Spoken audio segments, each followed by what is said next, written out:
So my youngest son, Christian, Andrew Yoder, gave me this rock. And was that picture on the rock when he got it? Yes. Oh my goodness. He is a man who simply walks on clouds of joy.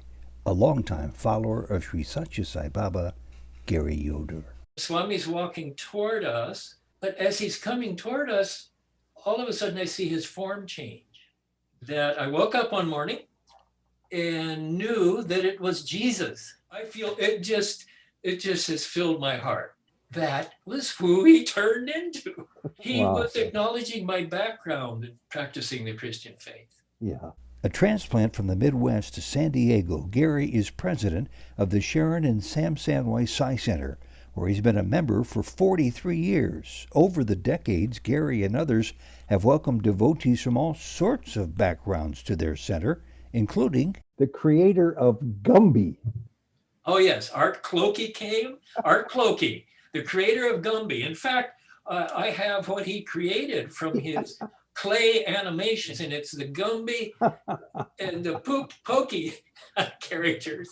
And they would move these around, made out of clay, and tell wonderful stories. Recall earlier I mentioned joy in describing Gary? Well, for the last 30 years, Gary and 4 other devotees have fed the homeless every single Sunday in San Diego, or as a great devotee in India calls it, Sandai Ego. It's been transformative for me because it's bringing a lot of joy. Service opens the heart, and there is the joy. And to share that joy and to see the joy in people's faces that are receiving the food that is prepared with so much love, that it's really wonderful. And that's transformative for me and for everyone. And Gary is a blessing to everyone who knows him. Welcome to Souljourns. This interview was recorded in San Diego, California in February 2021. Souljourns is very happy to say hello to Gary Yoder, a great friend of mine and an even greater admirer and devotee of Sri Sathya Sai Baba. He's from Indiana, I'm from Ohio, so we're sort of like bosom buddies a little bit when it comes to where we are from this part of the world. And right now we both live in California talking about Sai Baba. Gary, it's a delight to have you finally on Souljourns today. Welcome. Well, thank you, Ted. It's great being with you and seeing you again. And it's been good getting ready for the interview. It's quite a spiritual process when one knows that these things are happening, isn't it so? Oh, it is, absolutely. And I have no doubt whatsoever, but that this is going to be an interesting time because you've seen so much, you've done so much, you've been with Swami so much that I just look forward to this. So let's begin, as I try to always begin, going back to your childhood. You were born, correct me if I'm wrong here, because I know you have a mixed interest of spiritual and religious underpinnings in your family. But it's partly Mennonite, Amish, and I want to say Wesleyan. Is that it? My mother was Wesleyan. Her mother was a Wesleyan Methodist preacher who happened to be confirmed or took her preachership. I'm not sure the right word. Her ordination on my birthday. I think it was 1948. So there was a lot of influence there in the summertime from my grandmother Maybelle. But my father's side of the family, the Yoders, were from the Mennonite side, and it was an Amish community, but we weren't Amish. I never was. I was aware of the Amish and learned about them because we were also Mennonite. My father was in one of the more liberal and groups, churches, denominations of the Mennonites. There are about 17 branches of Mennonites. And the Amish are Mennonite, and they're the largest branch. And so growing up, it was horse and buggies going by where I grew up on our street every day. And I'm very familiar with that because one state over in Ohio, in a small town called Hartville, Ohio, I worked in my dad's hardware store, which was in the heart of Mennonite Amish country. And my very first job was to build a hitching posts for buggies to hitch their buggy to so that they could come in and shop in the hardware store. Oh, really? I worked in a general store that was frequented by Amish every day. Your Okay. your underpinnings in your family when it comes to spirituality and religion, tell us how that led you to become a devotee of Sai Baba. After moving to San Diego in August of 1972, moving down here from Oregon, and after my graduation from the University of Oregon, my first job was down here at UCSD. I had a half-time Rockefeller Fellowship in the music department. I was an actor in a music experiment of all things at UCSD. And when that ended, I was here in San Diego, and I had been interested all my life in spiritual matters. And so I'll refer to Swami in that light, as I realized after I heard of him, which I'm getting to, that he was doing the whole thing from birth, of course. And it's so great to realize that. And for all of you watching, I'm sure many people watching our interview here will relate to that. It's so great to realize how Swami has influenced our whole life. Yeah. But when that job finished at UCSD as an actor in a music experiment, which was a lot of fun, there were some rough times with immediate family. And I was reading at the time a lot of Meher Baba writing. Sure. And also I began to work for a lady who had multiple sclerosis. She lived in Point Loma and was quite advanced, needed help. And her youngest son was a member of the Hare Krishna movement. And she insisted I go down there and check on her son at the temple here in San Diego. So I was chanting and enjoying the food. And then during that time period, in the fall of 1975, I went into a bookstore, B. Dalton bookstore at that time in Mission Valley, which is really no longer there in the same way. And there were 2 stacks of books of Dr. Samuel Sandweiss's book, From San Sai Baba, Diego. the Holy Man and the Psychiatrist. Sure. On the counter, had just been brought in, probably by Sharon, because I helped later with the book and shipping the books for a short period of time with Sharon. And so I go, oh, there's, who's this holy man? I had already heard a couple of weeks before that, Richard Bach's album, a 33 1/3 LP album. For those of you that don't know what that is, that goes back in the It's a 70s. bigger record. Yeah. That's right. And it was a long playing album. On one side was Swami's Advent speech. It starts, I incarnate from age to age. And it's a wonderful speech. And I listened to that. And I go, really? Who is this talking this way? Who could this be?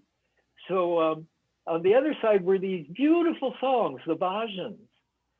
Many of them, or most of them, Swami was leading himself, that Dick Bach had put on the album. So I was completely entranced with the album, and then 2 weeks later found the book.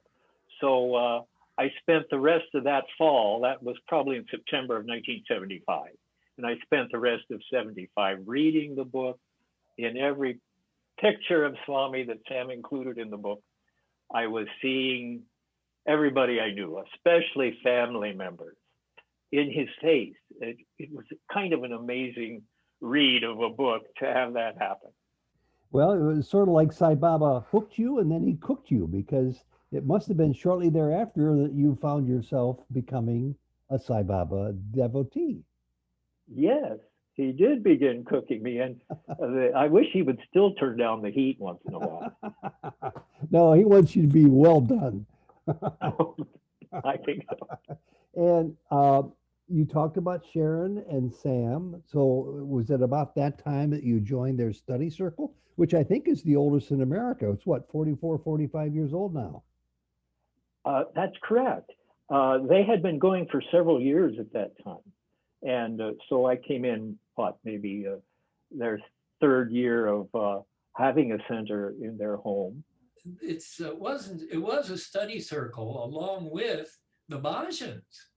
So I finished the book in the fall of 1975 and made a phone call. I go, who is this Dr. Samuel Sandweiss? It's here. He's here in San Diego. I realized after I finished the book. So I did some searching, called the office, and his secretary at the time was Mary Alice. When he was still in practice. I believe that was her name. And she answered and said, well, I think you just go to their home on Thursday nights. And oh boy, there was my end. And so I made my way the first Thursday of 1976, also the 200th birthday of our country.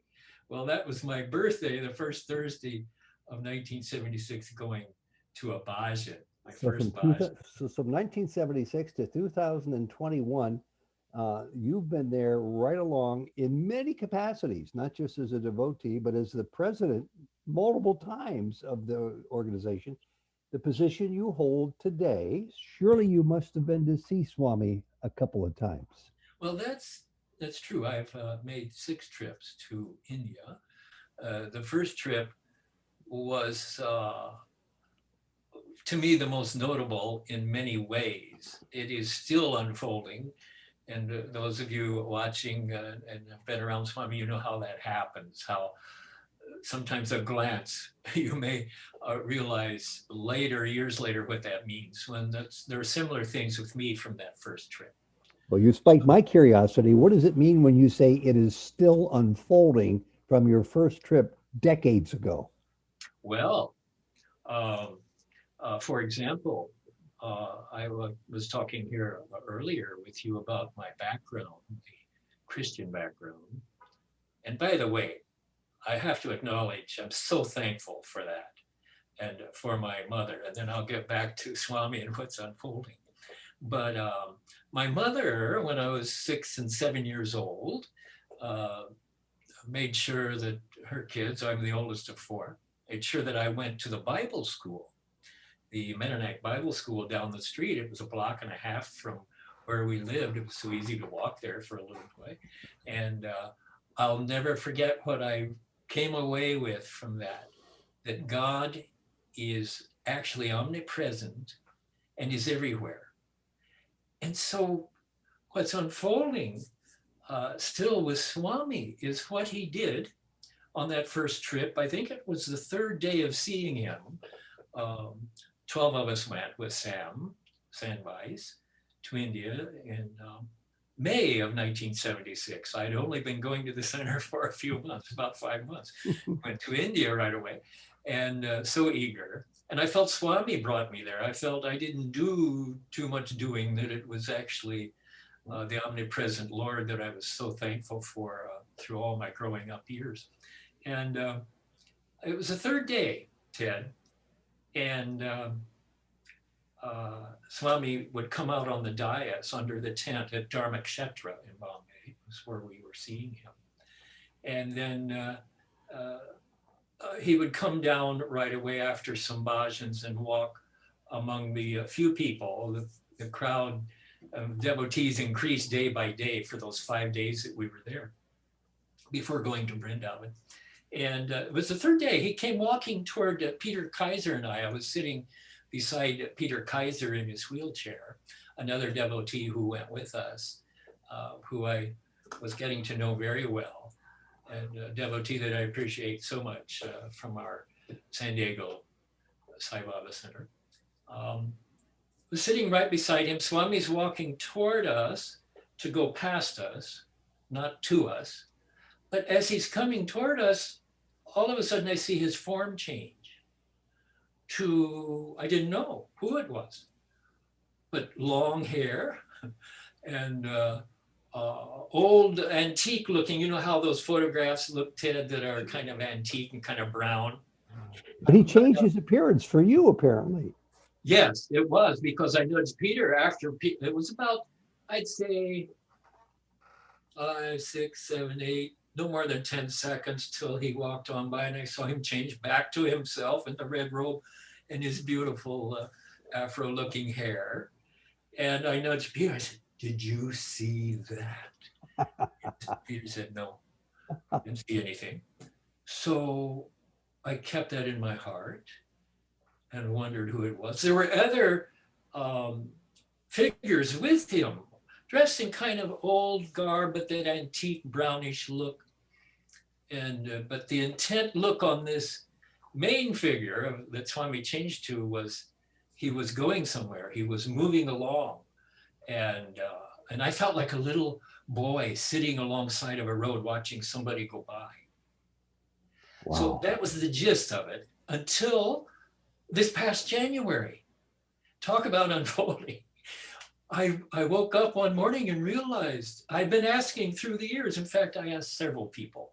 I asked a devotee that I knew, Lad Bogdanov from Northern California. One time I told him about that incident. I didn't never talk about it to too many people. It could sound a little strange to people that maybe hadn't heard of Swami very much or whatever. So I never talked about it too much. I kept pondering it. And and I talked to Carol Winters, another devotee from our center at that time.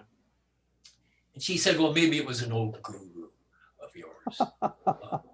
Sure. Nothing ever satisfied me what people said. Those were the only two people really I ever mentioned it to until this past January. Then I talked to Dr. Sandweiss about it and told him the story that I woke up one morning and knew that it was Jesus. That's who the old man was. That's who Baba changed himself into back in 1976. Your third visit with him, third day. Third day there under the tent at Dharma. And we see him right over your right shoulder right now. Absolutely. And this was one of Peter Kaiser's photos of Jesus that was available after his passing in August of 2011. So I want to make sure I got this right. Yep. This is an amazing story from Gary Yoder, whom I've known for many years, that I've never heard before, that you had two wonderful gifts from Baba, apparently. He changed into Jesus for 10 seconds. The third day you saw him in 1976, and then 45 years later, in January of 2021, you come to find out that was Jesus. Yes. Do I have that right? Yes. Gary, this is phenomenal. How'd you find that out? I feel it just has filled my heart. I saw a picture of Jesus, I think the day before that morning I woke up, or that evening before. And on the internet of that picture or drawing of Jesus standing on a hillside with some devotees far off. It was kind of a distant picture, but the side view of Jesus looked like the side view of Swami going by. Okay. And I go, that was who he turned into, who he transformed himself into. He was acknowledging my background and my, who knows how many lifetimes of practicing the Christian faith. Yeah. Oh, that's wonderful. I don't know how we're going to capture all your stories, but let's continue on your walk with Baba, however you want to proceed. Well, thank you kindly, Ted. This is such a blessing to be being interviewed by you and share these things. My heart jumps with so many thoughts of Swami, including, for maybe those of you watching, why all the pictures of Sathya Sai Baba? My feeling about the pictures have changed as I've come through the years. How many did you figure? 45 years. That it's now internal. But yet the pictures reflect me. I'll look at, for example, this one, this black and white one here. Oh, I love that one. I found this one when it was about a 3x5 little picture. I have it here somewhere in Sai Datta's studio in Bombay. Oh. And he had a bin of small pictures in the center of his studio there.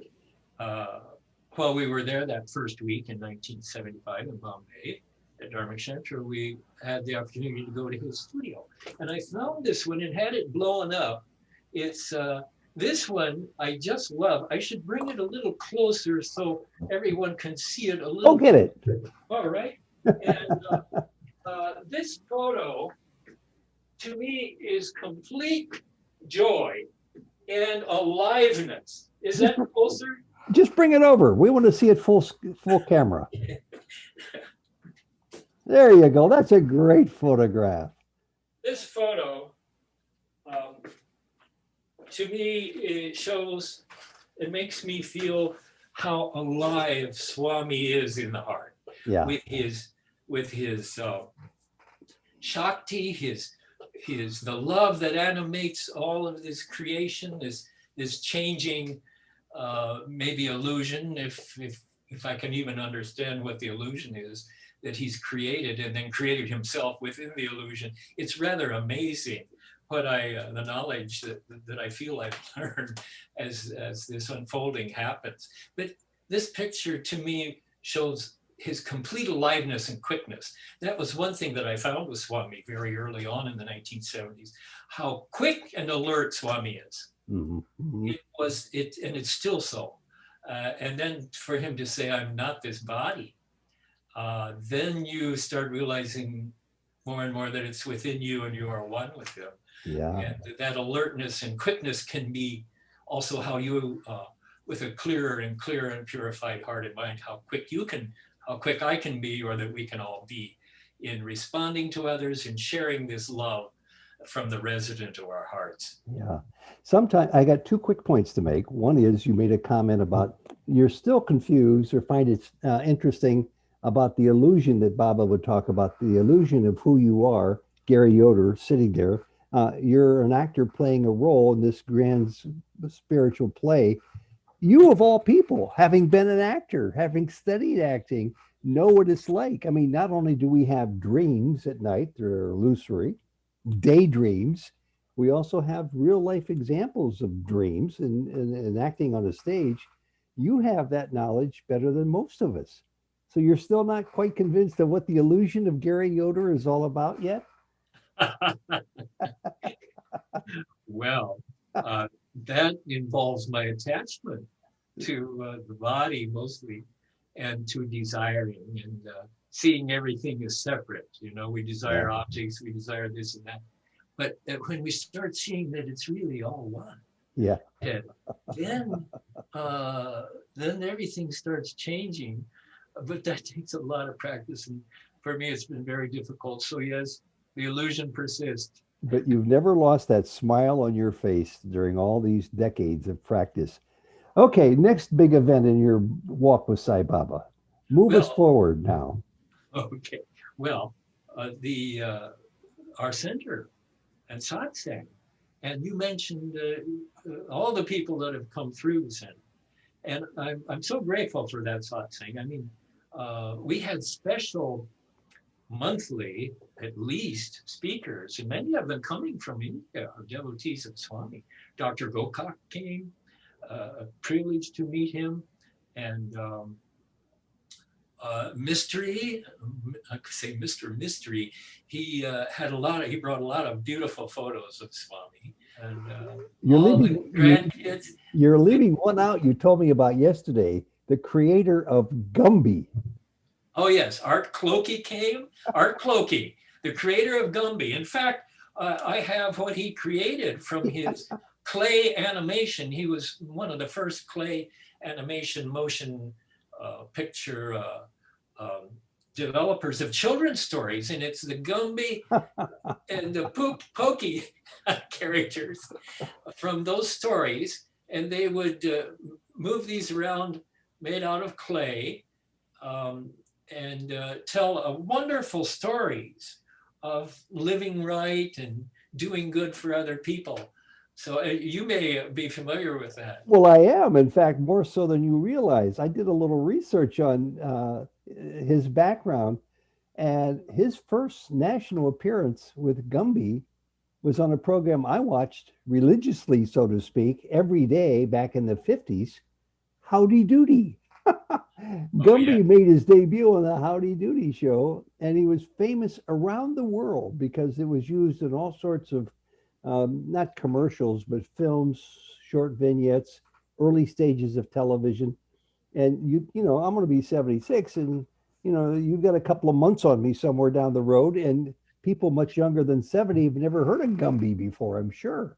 That's probably right. Yeah. And Yeah, he came to Sam's house to speak as a Sai Baba devotee. that's right. Having I I don't remember all that he told, but I'm Yeah. sure he had been to India maybe at least once. I'm, And I'm I'm sorry that you all decided to no longer continue with that tradition, because I think speakers are how I grow, listening to speakers share their stories, just like you're sharing yours. yes, well, things evolved. We evolved from that to a monthly speaker meeting, and Hmm. we needed a larger hall Oh, than the okay. center. So, one devotee at that time, Richard Weinroth, found a center in in the Hillcrest area called the Joyce Beer Center, and we had our monthly meetings there. And it was a free space for the community. So we would use that once a month on Sunday afternoons for special speakers for years. And through, I guess, most of the 90s and maybe into the 2000, the 20, into this century. But, oh, I mean, Dr. Hislop speaking at our center at Sam and Sharon's house, as well as at the Joyce Beer Center. It's so good to have satsang with Jack, with Dr. Hislop, being a member of our center for years. Well, you can't just mention his name without giving us at least one little story or two. And I want to ask about Dr. Hislop, and I want to ask about your first impressions of getting to not just Dharmashetra in Bombay, but presumably in Puttaparthi too, which was a pretty primitive village back in the 70s when you first discovered it. Well, I didn't get to, my first trip was to Bombay, to Dharmakshatra, and then on to Brindavan, and then from there to Uddakamun, Okay. where Swami had his first, the first summer school at Uddakamun was that year in 1976. And then before we leave Dr. Islam, Yes, that's right. I, I want to share um, particularly one thing that I remember that's outstanding that he told us from Baba to, which I've tried to do with this interview, is how to keep Baba in mind, how to keep Sri Sathya Sai Baba in mind as the resident living here in this temple of this body, this temporary body, is to do your duty, do your work, and remember Baba up until that point, and then concentrate on your work. And in that concentration, Baba will be with you, but you aren't necessarily mentally thinking of him until you're finished with your work or your duty and your whatever you're working on, and then resume remembering him with his name and form, repeating his name, which I still do with Namasmarana, keep my beads handy. And Oh, that's great. um, and Jack told us that, and that's been such, I'll say, a godsend, so helpful as a way to remember Baba, rather than worrying about, well, I can't do things and still remember him. But in that concentration, Baba told Jack, evidently, I'm right there with you. Jack was a wonderful speaker. And of course, a member of the Central USA Council for years. Did he not bring Sai Baba, the name and form and mission, to America? Well, yes, in many ways, along with others. Indra Devi brought Hatha Yoga and her way of sharing Swami. But from Florida, all the members of the Central Council had been to India, some through the late 60s and some earlier. Arnold Schulman wrote about Swami, and I think he was from New York, back in the late 50s. Wow. A wonderful book. And so many Westerners started going, and people from Australia. But yes, Jack was very much, at least bringing it to many people here in San Diego, and speaking around the world. Yeah. Jack spoke even right up to his last days. I think his last speaking tour was in Japan when he wasn't feeling well. Sam knows a lot about that, shares that story. Did you have many opportunities to speak to Sai groups around town or the country or the world yourself? Well, I was rather shy about speaking, and so I didn't get too much involved in that in those days. I would rather act and be another character in a play, not myself. So that has evolved into being, and thanks to our satsang and to Sathya Sai Baba and our center activities, I'm much more confident in myself person, which includes the spiritual self, the mental, the physical, and becoming aware. You know, Swami says you are three. Who you think you are, the physical, who others think you are, the mental, and then who you really are. Who you really are. So, No, I've seen that blossoming in you even recently. I mean, exactly. I don't know how many people had a chance to see it. I would like to direct them to the website for the Region 8 Los Angeles wonderful number of Zoom interviews every week that they've done, including the one with you, which was just tickled both Jody and me to see you blossom, rise to the occasion, and talk for the better part of an hour about your beautiful experiences with Swami. I think Baba gives us that strength, that grace to speak up. Yeah. That's right, Ted. It's Swami. Yeah. And I couldn't be doing this interview without that. I, at the beginning, dedicate this to Sri Sathya Sai Baba and in my own heart. As we're signing off, I would like to share one last thing. I hope at least one last thing, yes. Well, okay, for starters then. To me, it's a very precious rock that I have. And keeping it close to my youngest son, Christian, Andrew Yoder, gave me this rock. And maybe in the 1980s, maybe 1988, or maybe it was 90, I think it was in the 80s. And he gave it to me one Christmas. He found it in a bookstore in Milwaukee way back when you would think nobody ever knew of Sathya Sai Baba. But on the rock. Hold it up real close to that little green light on your, a little bit closer even. I see it. I see the photograph. And was that picture on the rock when he got it? Yes. Oh my goodness. How did that come to be? This is a rock. That's what I wonder. I think it was a photo process. And well, what a great gift. So I keep that here on my desk and close by. Well, your family must be very proud and very happy to have you, this world traveler, who's got a cosmic view of himself because of the spiritual underpinnings of Sri Sathya Sai Baba.